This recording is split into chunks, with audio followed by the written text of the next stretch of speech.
मान्य सदस्यहरू, अब शून्य समयको कार्यक्रम प्रारम्भ हुन्छ।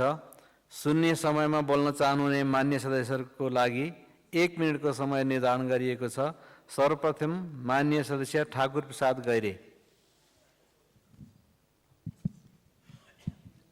सामान्य सभामुख महोदय, यो प्रतिनिधि सभाको काम कारबाहीलाई व्यवस्थित र प्रभावकारी बनाउन केले अवरुद्ध गरिराखेको छ?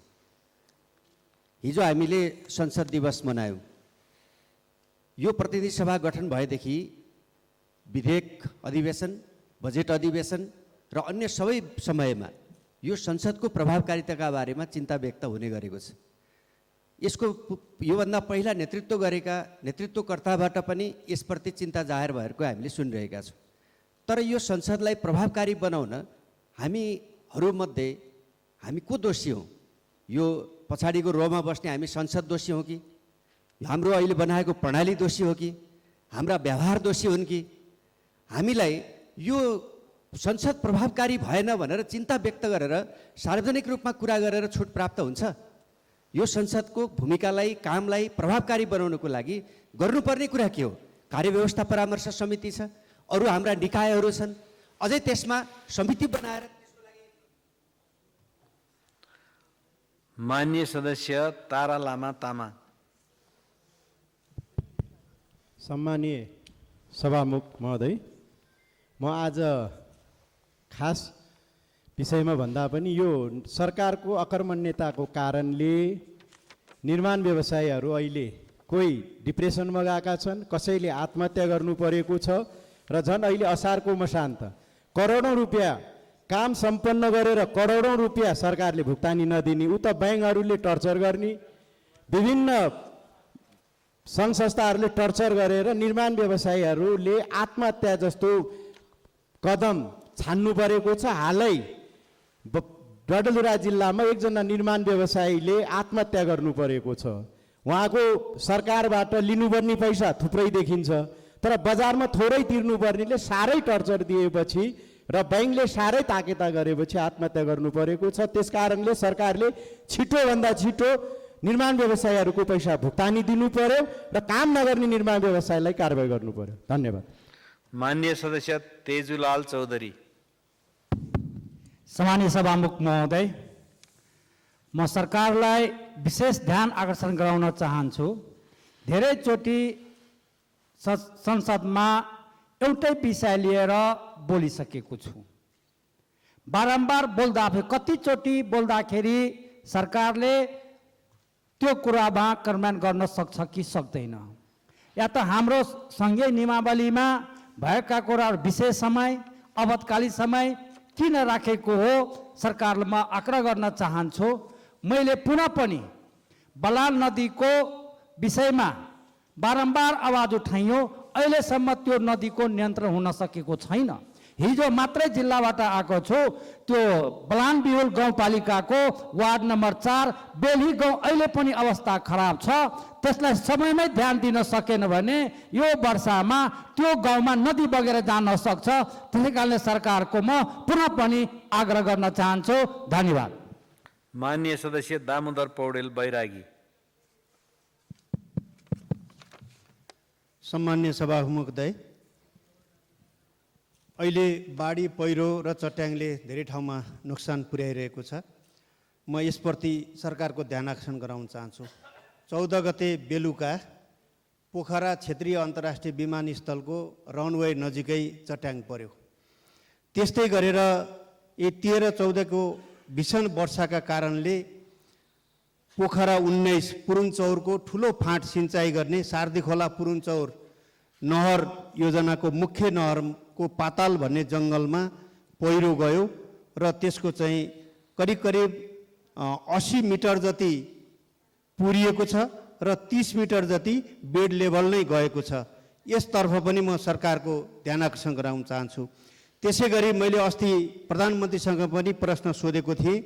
हरिचोकदेखि याम्दीसम्मको बाटो अहिले फेरि त्यहाँबाट माथि र तलबाट खसेर घरिघरि बाटो अवरुद्ध भइरहेको छ। त्यो निर्माण कार्य छिटोभन्दा छिटो।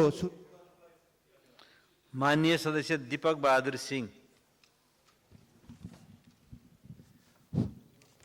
सम्मानित सभामुखज्यू, यही हो समृद्धि नेपाल बनाउने बजेट। बाढी पहिरो र डुबानले डरलाग्दो अवस्था हामीहरूले भोगिराखेका छौँ, अरू भोग्न बाँकी नै छ। झन्नै 4,12,000 भन्दा बढी घरधुरीहरू प्रत्यक्ष प्रभावित हुने अनुमान लगाएको छ। तर हाम्रा प्रधानमन्त्री मन्त्रीहरू योजनामा नै रमाइरहेका छन्। ठुल्ठुला पार्टीका नेताहरू कोही 3 घन्टा, कोहीसँग 2 घन्टा, 2.5 घन्टा वार्तामा बिताइराखेका छन्। के यो यही दिनको लागि यो व्यवस्था आएको हो? र वास्तवमा भन्ने हो भनेदेखि वर्षौँदेखि जुन थलोमा बसिराखेका छन् जनताहरू, लाल पूर्जा पाएको छैन। लाइनमा बसेका किसानहरूले पर्याप्त मात्रामा मल पाएका छैनन्। यो कति दिनसम्म टुलटुल हेर्ने? कन्ट्र्याक्टरहरूले काम गरेको पैसा पाएका छैन। सभामुख महोदय, यही दिनको लागि यही गणतन्त्र ल्याएको हो भनेदेखि मलाई भन्नु कुरा केही छैन। धन्यवाद। माननीय सदस्य दीपा शर्मा। सम्माननीय सभामुख महोदय, म सम्मानित सदनलाई नेपालमा वर्षेनी बालबालिका हराउने घटनालाई लिएर ध्यान आकर्षण गराउन चाहन्छु।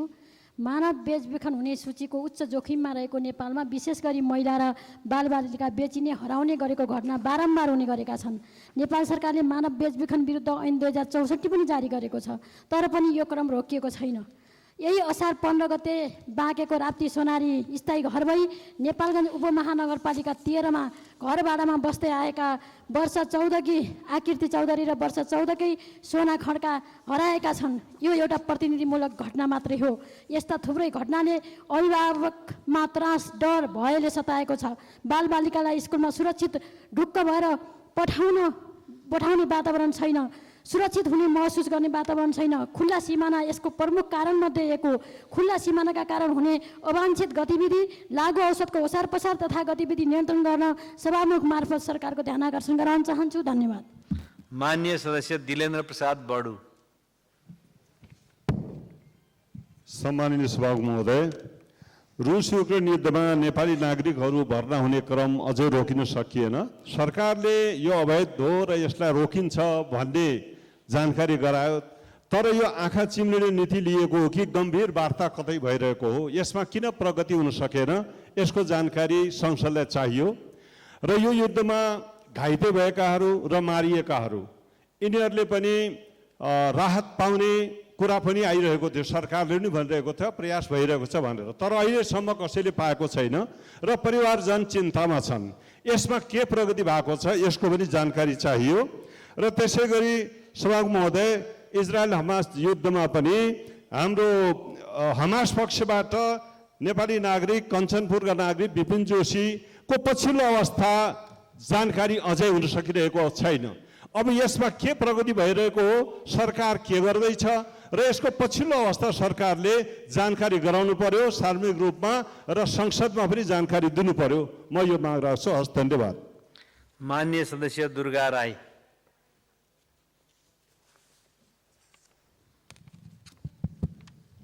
सम्माननीय सभामुख महोदय, मुलुकलाई भ्रष्टाचारले चुर्लुमा डुबाएको छ। हरेक क्षेत्रका जिम्मेवार पदमा रहेका व्यक्तिहरूबाट हुँदै आएको भ्रष्टाचार निर्लज्ज तरिकाले बाहिरिँदा पनि मुखदर्शक भएर बस्नु दुःखको कुरा हो भने, अर्कोतिर हामीले अपनाएको पहिलो हुने निर्वाचित हुने प्रणालीमा एक मत बढी भए पनि जित र हार निकाल्ने खेल पनि भ्रष्टाचारको एउटा मुख्य अंश हो। प्रत्यक्ष निर्वाचन प्रणालीमा उम्मेदवारले मतदाताहरूलाई मौन अवधिको समयमा प्रभावित बनाउने अवस्थाको अन्त्य गर्नुपर्छ। सभामुख महोदय, हाम्रो जस्तो विविधतायुक्त मुलुकमा समान सहभागिता र न्यायपूर्ण प्रतिनिधित्वको लागि पूर्ण समानुपातिक निर्वाचन प्रणाली मार्फत मात्र सम्भव हुन्छ। व्यक्ति उम्मेदवार नहुने यो निर्वाचन प्रणाली भ्रष्टाचार अन्त्य हुने संवैधानिक औषधि पनि हो। मतदाताले उम्मेदवारलाई नहेरी पार्टीको घोषणापत्र, सिद्धान्त र नीति र आगामी कार्ययोजनालाई हेरेर मतदान गर्नुपर्ने हुँदा पूर्ण समानुपातिक निर्वाचन प्रणाली अवलम्बन गरौँ भनी सभामुख महोदय मार्फत सम्मानित सदनमा प्रस्ताव। माननीय सदस्य दुर्लभ थापा छेत्री। सम्माननीय सभामुख महोदय, भक्तपुरको मेरुदण्डपुरमा रहेको अरनिको राजमार्ग पर्छ। त्यस सडक खण्ड अन्तर्गत तिनकुने कोटेश्वर जडीबुटी अत्यन्तै जाम हुने ठाउँ छ। गत वर्ष नै जाइकाको आर्थिक सहयोगमा फ्लाइओभर अन्डरपास बन्ने कुरा अगाडि बढेको थियो। अहिलेसम्म त्यसको प्रगति कहाँसम्म पुगेको छ सम्बन्धित निकायको ध्यान आकर्षण गर्न चाहन्छु। त्यस्तै त्यस सडक खण्ड अन्तर्गत सडक बत्ती छ। सडक बत्ती नबलेको कारणले रात्रिकालीन दुर्घटना अत्याधिक बढेको छ। सडक बत्ती अविलम्ब बाल्नको लागि म सम्बन्धित निकायको ध्यान आकर्षण गर्न चाहन्छु। धन्यवाद। जय नेपाल। माननीय सदस्य देवेन्द्र पौडेल। सम्माननीय सभामुख महोदय, भूकम्प आएपछि अन्तर्राष्ट्रिय रूपमा केही सहयोग गर्ने सहयोगदाताहरूले सहयोग गरे। नेपाल सरकारको पनि सक्रियतामा थुप्रै भौतिक पूर्वाधारहरू बने। धरहरा बन्यो, सिंहदरबार बन्यो, दरबार हाई स्कुल बन्यो, केशर महल बन्यो सम्माननीय सभामुख महोदय, तर त्रिचन्द्र क्याम्पस बनेन। घण्टाघर हाम्रो ऐतिहासिक श्रृङ्खला बोकेको घण्टाघर हो, अहिले पनि बन्ने अवस्थामा छैन। सम्माननीय सभामुख महोदयज्यू पनि त्यो बाटो पक्कै पनि हिँड्नुहुन्छ होला।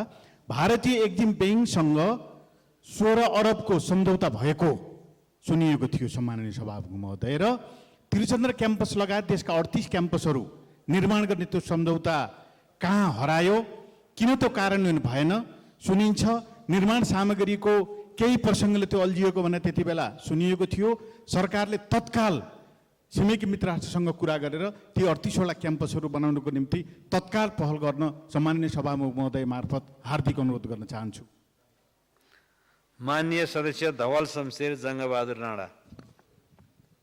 सम्माननीय सभामुख महोदय, यो असार 15 गते बडा नाटकीय रूपले धान दिवस मनाइयो। 40 वर्ष पहिले यही मुलुकमा व्यागनमा चामल लादेर धान चामल कम्पनीले श्रीलङ्का र बङ्गलादेश र भारतसम्म चामल निर्यात हुन्थ्यो। अब 5,56,000 टन चामल आयात नभइकन यो देशमा भात खान पाइन्न। यही माटो, यही पानी, यही देश, यही जनता के भयो त? धानलाई दुई कुरा चाहिन्छ सरकारले हेर्न पर्ने, पानी र मल खाद। बिउ किसानले आफै ल्याउन सक्ने स्थिति छ। तमाम नदी नालाहरू छन्, नहरहरू बनेको छन्, फिडर नहरहरू बनाइदिन आवश्यकता छ र त्यो गरेको खण्डमा 5 वर्षमा यो मुलुक निर्यात गर्ने भन्दा आयात गर्ने, चामल आयात गर्ने मुलुक हुने।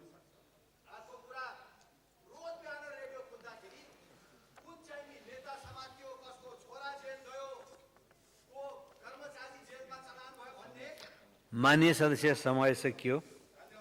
माननीय सदस्य नारायण प्रसाद आचार्य। सम्माननीय सभामुख महोदय, मौसम प्रवेशसँगै बाढी पहिरो र प्रकोपबाट निकै ठुलो जनधनको क्षति भएको छ। मृत्यु हुनेहरूमा भावपूर्ण श्रद्धाञ्जली अर्पण गर्न चाहन्छु। परिवारजनमा हार्दिक संवेदना व्यक्त गर्न चाहन्छु। हाम्रा संरचना निर्माण र प्रकोपलाई ध्यान दिएर दीर्घकालीन अल्पकालीन अनुमान र योजनाहरू छैन। 753 स्थानीय तहहरूमा तत्काल योजना भएकोलाई कार्यान्वयन र नभएकोहरूलाई योजना बनाई तत्काल राहत उद्धार र आवश्यक पर्ने सबै सहयोग तिनै तहको सरकारको समन्वयमा र सहकार्यमा गर्न सबै तहमा 24 घण्टाको सेवा दिने गरी यो एउटा हेल्प डेस्कहरूको आवश्यक रहेकोले सभामुख मार्फत सरकारको ध्यान आकर्षण गराउँछु। हस्, धन्यवाद। माननीय सदस्य ध्रुव बहादुर प्रधान। सम्माननीय सभामुख महोदय, यसै परीक्षामा सफलता प्राप्त गर्ने समस्त विद्यार्थीलाई हार्दिक बधाई दिन चाहन्छु। विशेषतः तराई जिल्लाका केही विद्यालय बाहेक अधिकतम विद्यालयको एसईको नतिजा सन्तोषजनक छैन। शिक्षातर्फ पालिकाहरूलाई दिइएको असीमित अधिकारको सदुपयोग हुन नसक्नु पनि यसको कारक तत्त्व हुन सक्छ। विभिन्न तवरले प्रभावित भई शिक्षकहरूको सरुवा नियुक्ति हुने गरेको सूचना प्राप्त हुन्छ। विद्यालय व्यवस्थापन समितिमा सदस्यहरू थप्ने मात्र नभई पालिका प्रमुखले अध्यक्ष पदमा आफू खुसी नियुक्ति गर्ने गर्दछन्। अनुगमन र सुपरिवेक्षणको कमी त छँदैछ। विद्यार्थीको हकहितको लागि आवश्यक कदम चाल्न सम्माननीय सभामुख महोदय, शिक्षा मन्त्रीज्यूको ध्यान आकर्षण गराउन चाहन्छु। धन्यवाद। जय राष्ट्रवाद। माननीय सदस्य नारायणी शर्मा।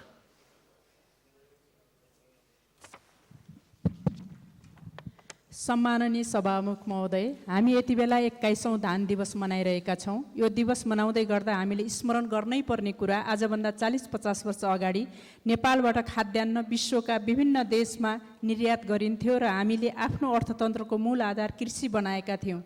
तर आज हामी अरबौं रुपैयाँको खाद्यान्न आयात गरिरहेका छौँ। त्यसकारण निर्यातबाट आयात गर्ने ठाउँमा पुग्नुको कारणको पहिचान गरौँ र त्यसको खोजी गरौँ। खेतीयोग्य जमिनको पहिचान गरौँ। टुक्रे उत्पादन प्रणाली हटाउँदै चक्लाबन्दीको प्रक्रिया सुरु गरौँ। कृषिलाई उद्योगको रूपमा विस्तार गरी आधुनिकीकरण गरौँ। आज संसारले मेसिनबाट उत्पादन गर्दा हामीले खाली हातले गरेको उत्पादनसँग प्रतिस्पर्धा गर्न सक्दैनौँ। 21औं धान दिवस मनाउँदै गर्दा कृषिको आधुनिकीकरण र औद्योगिकरणको दिशातर्फ अगाडि बढ्नुपर्ने कुरा सम्माननीय सभामुख मार्फत सरकारको ध्यान आकर्षण गराउन चाहन्छु। र सम्माननीय सभामुख महोदय, सरकारलाई सोद्धा यति बेला मल जताततै पाइन्छ, अर्थतन्त्र छ भन्ने कुरा हामीले सुनिरहन्छौँ र तल किसानहरू खेतमा। माननीय सदस्य निशा डाँगी।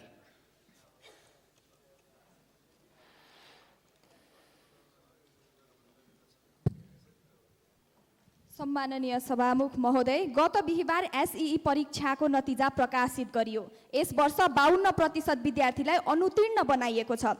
नतिजा आएको भोलिपल्टै राष्ट्रिय परीक्षा बोर्डका अध्यक्षले विद्यार्थीहरूले मेहनतै गर्न छाडे, जे गरे पनि पास भइन्छ भन्न थाले भनी अत्यन्त असंवेदनशील धारणा व्यक्त गर्नुभयो। आइतबार रूपन्देही, दोलखा र सङ्खुवा सभामा अनुतीर्ण भएका 4 जना विद्यार्थीले आत्महत्या गरेको दुःखद समाचार सुनियो। यस वर्ष हामीले सबैभन्दा बढी बजेट 2 खर्ब 3 अर्ब रुपैयाँ शिक्षामा छुट्याएका छौँ। तर अनुतीर्ण बनाएका मध्ये 88% विद्यार्थी सरकारले नै सञ्चालन गरेको सामुदायिक विद्यालयका विद्यार्थीहरू छन्। यसको जिम्मेवार कसले लिन्छ? विद्यार्थीलाई मात्र दोष लगाएर सरकार चुपचाप कहिलेसम्म बस्छ? म सभामुख मार्फत सरकारलाई सोध्न चाहन्छु, एसईईलाई हाउगुजी परीक्षा कहिलेसम्म बनाइराख्ने? विद्यार्थी आत्महत्या गर्न विवश भएका छन्। यसलाई पनि अरू परीक्षा जस्तै सहज कहिलेबाट बनाउने? कक्षा 10 को परीक्षा सङ्घीय सरकारले कहिलेसम्म लिइराख्ने र शिक्षामा गरिएको लगानीको प्रतिफल विद्यार्थीले कहिलेबाट पाउने? धन्यवाद। माननीय सदस्य पूर्णबहादुर घरती मगर।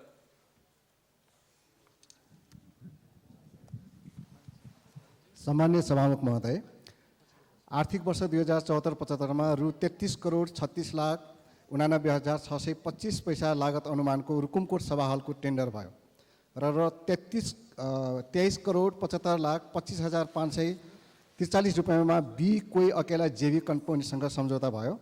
कम्पनीले तोकिएको समयमा काम गर्न नसकेर 2078 मङ्सिर 23 गते पहिलो पटक, 2079 असार 9 गते दोस्रो पटक र तेस्रो पटक 2080 मङ्सिर 1 गते म्याद थप गरियो। यसरी 2-3 पटक म्याद थपेर पनि निर्माण कम्पनीले हालसम्म कुनै एउटा उत्साहजनक रूपले काम गर्न सकिराखेको छैन र यो आर्थिक वर्षमा पनि काम सम्पन्न हुने कुनै सङ्केत देखिँदैन। त्यसैले यसरी सरकारी निर्माण कार्यमा ढिलासुस्ती गर्ने निर्माण कम्पनी र कार्यान्वयन गराउने निकायप्रति छानबिन गर्न र सम्झौता तोडी नयाँ खरिद प्रक्रिया सुरु गर्न र कम्पनीलाई कालो सूचीमा राख्न सम्बन्धित निकाय र सरकारको ध्यान आकर्षण गराउँछु। धन्यवाद। माननीय सदस्य प्रतिमा गौतम। सभामुख महोदय, 2 दशकभन्दा धेरै समयसम्म औद्योगिक कोरिडोरको यथास्थानबाट विद्युत आपूर्ति भएका कुनै किसिमको ट्रङ्क वा डेडिकेटेड लाइन माग स्वीकृति र उपभोग नगरेका धान, गहुँ, कुटानी, पिसानी र घरेलु उपभोग्य प्लास्टिकका सामान बनाउने र आजको दिनसम्म निरन्तर प्राधिकरणको बिजुलीको बिल पूर्ण रूपमा भुक्तानी गर्दै आएका साना उद्योगहरूलाई कुनै प्रमाण बिना एउटा चिठीको भरमा ट्रङ्क लाइन बकौता भन्दै पत्र पठाउँदा यस्ता कृषि र दैनिक उपभोग्यमा आधारित ससाना उद्योगहरू अन्योलमा परेका छन्। ट्रङ्क वा डेडिकेटेड लाइन माग गरी उपभोग गरेको आधारमा टिओडी मिटर, लक सिट प्रष्ट पारी त्यस्ता सेवा उपयोग गर्ने सम्पूर्ण उद्योगहरूबाट पूर्ण रूपमा असुल गर्नुपर्छ। यदि विवाद समाधानका लागि गिरीश चन्द्र लालको अध्यक्षतामा गठित आयोग सुझाव प्रतिवेदनलाई अवहेलना गरी सुविधा उपभोग गरेका नगरेका एकै नगरी मनोमानीपूर्ण ढङ्गबाट उद्योगीहरूलाई पत्र पठाउँदै तर्साउँदै गर्दा देशको औद्योगिक माहौल नै बिथोलिएको छ। के सरकारले देशमा रोजगारी सृजना गर्ने उद्योग बन्द गराएर व्यवसायीहरूलाई विदेशी बाध्य बनाउने रणनीति लिएको हो? सभामुख मार्फत प्रश्न गर्न चाहन्छु। माननीय सदस्य प्रतीक्षा तिवारी।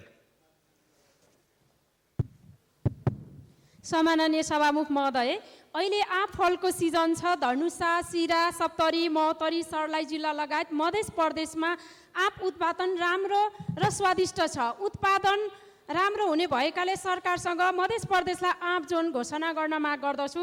सभामुख महोदय, यसपालि मध्य प्रदेशमा आँप उत्पादन राम्रो छ, तर छिमेकी मुलुक भारतबाट विषादी भएको आँप आयातित हुँदा नेपालमा उत्पादन भएको ताजा आँपले उचित मूल्य र बजार पाउन सकेको छैन र यो फल धेरै दिनसम्म टिक्न सक्दैन। तसर्थ नेपालमा उत्पादन भएको आँप स्वस्थ आँपलाई उचित मूल्य र बजार व्यवस्थापन गरी ब्रान्डिङ गर्न सभामुख महोदय मार्फत नेपाल सरकार कृषि मन्त्रालयको ध्यानकर्षण गराउन चाहन्छु। भारतबाट विषादी प्रयोग गरेको आँपले नागरिकको स्वास्थ्यमा गम्भीर समस्या पैदा हुने भएकोले विषादी भएको आँपलाई आयात गर्न तुरन्त रोक्न नेपाल सरकारसँग माग गर्दछु। धन्यवाद।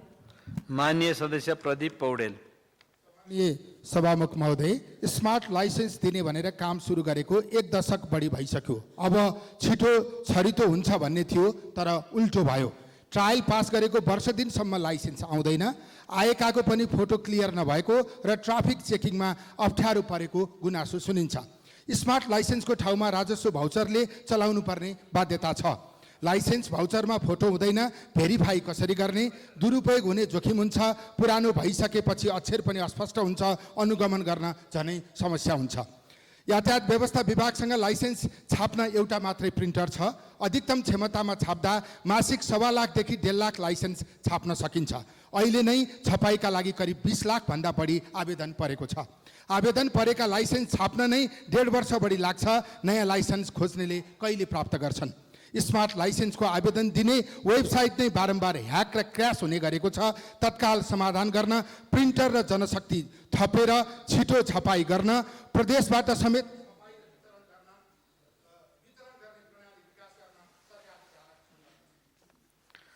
माननीय सदस्य प्रभु हजरा। सम्माननीय सभामुख महोदय, अहिले बाढी पीडितले गर्दाखेरि देशभरि 300 भन्दा बढी नागरिकले जान गुमाएका छन्। त्यसमध्ये आधीभन्दा बढी दलित समुदायका छन्। त्यसकारण म सम्पूर्णप्रति हार्दिक श्रद्धाञ्जली व्यक्त गर्दछु, परिवारजनप्रति संवेदना व्यक्त गर्दछु र क्षतिपूर्तिको माग गर्न चाहन्छु। सम्माननीय सभामुख महोदय, जनता आवास कार्यक्रम नेकपा एमालेको सरकारदेखि सञ्चालन भएको हो र 7 प्रदेशमा अहिले लागू छ, तर त्यसलाई व्यवस्थित नगरिएको हुनाले यसरी जान गुमाउनु परेको छ दलित समुदायका मानिसहरूले। त्यसकारणले जनता आवास कार्यक्रमको लागि केन्द्रबाट एउटा उच्च स्तरीय अनुगमन बनाएर 7 प्रदेशमा अनुगमन गर्नलाई म हार्दिक अनुरोध गर्दछु। धन्यवाद। माननीय सदस्य प्रेमबहादुर महर्जन। सम्माननीय सभामुख महोदय, ललितपुर जिल्ला महालक्ष्मी नगरपालिका वडा नम्बर 6 सिद्धिपुर निवासी योग गुरु छोरी लक्ष्मी महर्जन 82 वर्ष उमेरकी आमालाई पालन पोषण गर्दै आइरहेकी थिइन्। तर एउटा घटना घट्छ। यही असार 7 गते योग दिवसको दिन आमासँग बिदा मागे भक्तपुरमा योग प्रशिक्षण दिन स्कुटीमा जाँदै गर्दा कोतेश्वर जडीबुटीमा तिप्परको ठक्करले घटनास्थलमै मृत्यु हुन्छ र उनले क्रियाक्रमको लागि रु 50,000, क्षतिपूर्ति बापत रु 2,50,000 पाउँछ। तर लक्ष्मी महर्जन त बितेर गइन्। 82 वर्षकी आमालाई कसले पाल्ने भन्ने सम्बन्धमा परिवार र समाजमा चिन्ता छाइरहेको छ।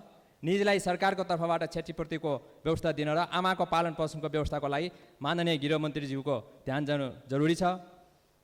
सडक दुर्घटनामा परेर थुप्रै युवाहरूले ज्यान गुमाउनु परिरहेको अवस्थामा माननीय भौतिक तथा पूर्वाधार यातायात मन्त्रीज्यूको ध्यान आकर्षण गराउँदै आवश्यक कदम चाल्न पनि सरकारसँग माग गर्न चाहन्छु। धन्यवाद। माननीय सदस्य वासुदेव घिमिरे। माननीय सदस्य वासुदेव घिमिरे। माननीय सदस्य वासुदेव घिमिरे। माननीय सदस्य बिन्दवासिनी कंसकार। सम्माननीय सभामुख महोदय, मकवानपुर जिल्लाको मनहरी गाउँपालिकामा विनोद लामाका 4 वर्षीय छोरा निरुमाया रुम्बा र बलबहादुरको विषालु च्याउ खाँदा निधन भएको छ। सर्वप्रथम म उहाँहरूप्रति हार्दिक श्रद्धाञ्जली व्यक्त गर्न चाहन्छु। वर्षाको मौसममा वनमा च्याउ उम्रिँदा मानिसहरूले यसलाई तरकारीको रूपमा प्रयोग गर्दा जोखिम बढ्दै गएको छ र धेरै व्यक्तिले ज्यान गुमाउनु परेको छ।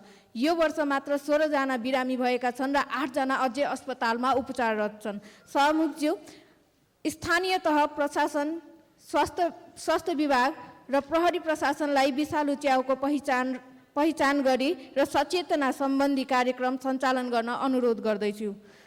न्यूनतम ज्ञानको अभावमा विषालु च्याउ सेवन गरेर ज्यान गुमाउनु दुःखद कुरा हो। यो घटनाबाट पाठ सिकेर अरू ठाउँमा यस्ता घटना रोक्न सरकारलाई तत्कालै प्रभावकारी कदम चाल्न आग्रह गर्दछु। धन्यवाद।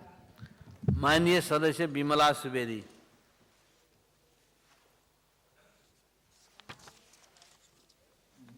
यामको सुरुवातसँगै नुवाकोट लगायतका देशका विभिन्न भूभागहरूमा गएको बाढी, पहिरो र चट्याङको कारणले मृत्यु भएका प्रति हार्दिक भावपूर्ण श्रद्धाञ्जली अर्पण गर्न चाहन्छु र उहाँहरूको परिवार र आफन्तजनप्रति गहिरो संवेदना व्यक्त गर्न चाहन्छु र घाइतेहरूको शीघ्र स्वास्थ्य लाभको कामना गर्दै विपदमा परेकाहरूको राहत, उद्धार, पुनर्स्थापना र आवश्यक सहयोगको लागि सरकारले समयमै ध्यान दियोस् र त्यसको राहत पुर्याओस् भन्ने कुराको सभामुख मार्फत जोरदार माग गर्न चाहन्छु। धन्यवाद। माननीय सदस्य नागिना यादव। सम्माननीय सभामुख महोदय, जल तथा मौसम विज्ञान विभागले टाइम टु टाइम कुनै बेला जिल्ला सर्लाहीको त कुनै बेलामा सप्तरीको मेसेज आइरहेको छ कि यो जिल्लाहरू चाहिँ भारी वर्षाको कारणले जोखिममा पर्न सक्नेछ र ती जिल्लामा रहेका नदीहरूले चाहिँ जनधनको क्षति ठुलो गर्नेछ भनेर सतर्कता अपनाउने भनेर चाहिँ मेसेज गरिरहेको छ। सभामुख महोदय, यो त जल तथा मौसमका अनुसार भए, तर यसमा सरकार कतिको अलर्ट छ त? सरकारले त्यो विपद व्यवस्थापनका लागि के कस्ता तयारी गरेका छन् त ती जिल्लाहरूको लागि? त्यसकारण म सभामुख मार्फत गृहमन्त्रीज्यूलाई चाहिँ म यतातिर चाहिँ एकदमै सिरियसली ध्यान आकर्षण गराउन चाहन्छु। हस्त धन्यवाद। माननीय सदस्यहरू, शून्य समयमा मान्य सदस्यहरूले बोल्ने क्रम यही समाप्त हुन्छ।